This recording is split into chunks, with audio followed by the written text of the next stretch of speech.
Part 1. The Cry from the Stars. For a long time, the galaxy had avoided one small blue planet called Earth. It was known as a death world, a world filled with storms, beasts, volcanoes, and diseases that would kill most other species in minutes. To the other races of the stars, humans were strange and frightening. They came from a world that tried to destroy them every single day, and somehow they had survived. In the halls of the Galactic Union, ambassadors whispered about them in quiet tones. "Humans," one diplomat once said, "they come from a planet that eats its own." No one argued. It was easier to leave them alone, so for years humanity stayed silent. They built their own ships, explored nearby stars, and kept to themselves. They were not part of the grand galactic politics. The Union thought that was safer for everyone, but then, one day the silence broke. Deep in the cold stretch of space known as the Cletherian Nebula, a signal flickered to life. It was weak, old and distorted by radiation. A small Terran scout ship, Silver Comet, caught the signal while mapping dust clouds. At first the crew thought it was a glitch. Then they cleaned the static and a voice came through. It was trembling, filled with fear and sorrow. "To any who hear, please, our world burns. The star can devour all. We cannot fight them. Help us, please." The transmission ended with a long, broken tone. The Silver Comet sent the recording to Earth Command. Analysts worked for days to decode the signal. When they finally traced its origin, everyone in the command center fell silent. The message was over 300 years old, still echoing through space long after the people who sent it were likely gone. The Galactic Union received the same signal, but they ignored it. They said it was too dangerous. The nebula was in unclaimed space. The last expedition there had vanished. The risk, they said, was not worth it. But humans were never known for staying quiet when someone asked for help. Admiral Serena Holt, commander of the 3rd Expeditionary Fleet, read the report 3 times before standing up from her chair. She stared at the holographic map floating before her. The nebula glowed faintly red on the edge of known space. Her officers watched her carefully. They knew that look in her eyes, the same look every explorer had when faced with the unknown. "Prepare the fleet," she said finally. Her voice was calm, steady, and full of purpose. "We're answering the call." No one argued. Within days, the Terran fleet assembled above Titan Station, a proud formation of silver ships, each bearing the blue flag of Earth. At their center was the Valiant Dawn, the flagship of the fleet, its hull glowing softly against the darkness. They jumped into faster-than-light travel, leaving the safety of human space behind. For weeks they traveled through silent systems, through gas clouds that shimmered like oceans, past ancient wrecks drifting in the void. As they neared the nebula, they began to pick up faint energy readings, weak, but alive. When they finally dropped out of hyperspace, they saw it. A planet turning slowly before a dying sun, its skies dark and broken, its surface scarred with craters and fire. "Life signs detected," said the ship's AI. The bridge fell quiet. Admiral Holt stood at the front window, her reflection glowing in the glass. "Patch through," she ordered. A weak voice answered, trembling and filled with disbelief. Who are you?" "Admiral Holt, Terran Fleet," she replied. "We received your signal." The voice hesitated. "That message was sent generations ago. We thought no one would ever come. We're here now," Holt said softly, "and we don't leave anyone behind." The alien who spoke was from a small, gentle species called the Seraph. They were thin and graceful, with soft gray skin and bright, trembling eyes. They lived in glass cities built on cliffs overlooking blue oceans. But now most of those oceans had turned black. Their cities were ruins. The survivors huddled in underground shelters, their technology broken, their hope gone. They explained what had happened. Centuries ago, the Starkin harvesters had arrived, machines from somewhere beyond the stars. They had no leaders, no mercy, no faces. They came to strip planets for metals and minerals, leaving nothing alive behind. The Seraph had tried to fight. They sent ships, weapons, even peace messages. The machines did not answer. They only consumed. Soon, the Seraph's world had fallen silent. Only small outposts remained, hidden under layers of rock and radiation. Now, for the first time in centuries, new voices had come through the static. Humans didn't hesitate. Engineers and medics went down first, wearing heavy armor to protect against radiation and storms. They built new generators, repaired life support systems, and shared food and medicine. The Seraph watched in awe. These humans came from a world they had once called cursed, and yet they moved with purpose and kindness. They never complained about the heat, the dust, or the danger. One Seraph child asked a Terran engineer how they could work in such harsh conditions. The man smiled beneath his helmet and said, "We grew up on a world that tried to kill us every day. This is a walk in the park." In a week, the Terrans had done more than the Union had in a century. They repaired satellites, built orbital defense cannons, and helped the Seraph rebuild a small part of their lost city. For the first time in generations, the night sky glowed with the lights of hope instead of fire. But hope is often the thing that draws danger. On the 7th day, the Valiant Dawn sensors picked up something, faint energy spikes at the edge of the system. The readings grew stronger, faster, sharper. Lieutenant Aaron, the tactical officer, turned pale. "Admiral, I have multiple contacts. They're moving fast. Too many to count. How long?" Holt asked quietly. "Less than 6 hours." The bridge fell silent. Everyone knew what it meant. The machines had detected their arrival. The Admiral didn't move for a long time. She stared at the planet below, where Seraph children played under the repaired domes for the first time in their lives. She could order the fleet to retreat and save her people, or stay and fight for a race that the galaxy had already forgotten. Her choice was simple. "Signal the fleet," she said finally. "We hold the line." Her officers saluted.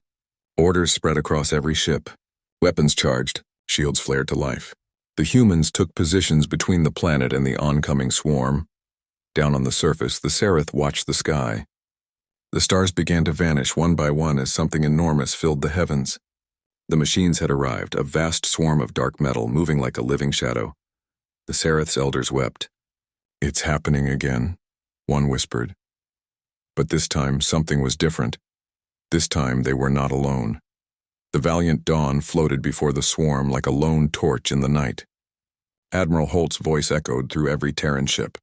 "Listen well," she said. The Seraph asked for help, and humanity answered. "We stand between them and the dark. Whatever comes, we fight together." The crews cheered. Across the fleet, engines roared to life. Guns hummed with power. Far away, deep in the heart of the swarm, the Starkin's sensors adjusted. They analyzed, calculated, and prepared for annihilation. But there was one thing they could not measure, one thing no algorithm could predict: the human heart. As the first wave of the machines entered sensor range, the Terrans didn't retreat. They advanced. And from the bridge of the Valiant Dawn, Admiral Holt whispered words that would soon echo across the stars. They sent a cry for help. "We'll answer with fire." The stars outside flared. The void lit up like dawn breaking over a battlefield, and the war for the Seraph's survival began. The darkness moved like a living storm. Across the sky, thousands of metallic shapes flew together, forming rivers of shadow. The Starkin harvesters were coming, cold, silent, and endless. They looked less like ships and more like a swarm of living machines, each one sharp and angular, glowing with pale blue light. The Terran fleet stood ready. Dozens of human warships floated in formation around the planet. Their hulls gleamed silver and white against the dark, their engines humming like thunder. The Valiant Dawn, Admiral Serena Holt's flagship, stood at the center like a watchtower in a hurricane. On the bridge, every screen showed the same thing: enemy signals, hundreds of them, filling the radar like a spreading disease. The air was thick with tension. No one spoke for a long time. Finally, Admiral Holt broke the silence. "They're coming straight for us," she said quietly. "They're not afraid." Lieutenant Aaron turned from his console. "Ma'am, should we retreat?" Holt shook her head slowly. "No, the Seraph have nowhere to run. If we leave, their world dies. We hold this line no matter what." A soft voice came over the bridge speakers. It was Aura, the ship's artificial intelligence. "Enemy formation detected. Estimated strength 812 vessels." Holt smiled faintly. "That's all?" The crew laughed nervously. It wasn't bravado. It was human courage, the kind that glowed brightest in the dark. Outside, the harvesters advanced. The first of them fired bright blue beams that cut through space like lightning. The humans responded instantly. "Return fire," Holt ordered. The darkness lit up. Human ships unleashed volleys of plasma and kinetic missiles. The shockwaves painted the nebula with color, orange, blue, and gold. Each explosion echoed like thunder across the void. In the command deck, vibrations shook the floor as the Valiant Dawn's railguns fired. One round punched through 3 harvester drones, tearing them apart in a flash of light. The Seraph, watching from their planet below, could hardly breathe. Their skies glowed with the lights of war. For the first time, they saw humans as something beyond understanding. Tiny beings from a deadly world standing tall against a storm that could erase them in seconds. The harvesters adapted quickly. Their swarm changed shape, splitting into waves. Each group moved with machine precision, targeting weak spots in the human formation. Admiral Holt's voice cut through the chaos. "Delta formation. Bring the flanking ships in tighter. Focus fire, cut their wings off." Her fleet obeyed instantly. Dozens of Terran ships shifted in perfect sync, their engines burning bright. Together, they focused their fire on the leading edge of the swarm. The harvesters fell like rain, but the humans paid a price. The TSS Horizon, a small frigate, was hit by a swarm of micromissiles. Its engines exploded in a burst of light. Signal lost, Aura reported. For a second, the bridge went quiet.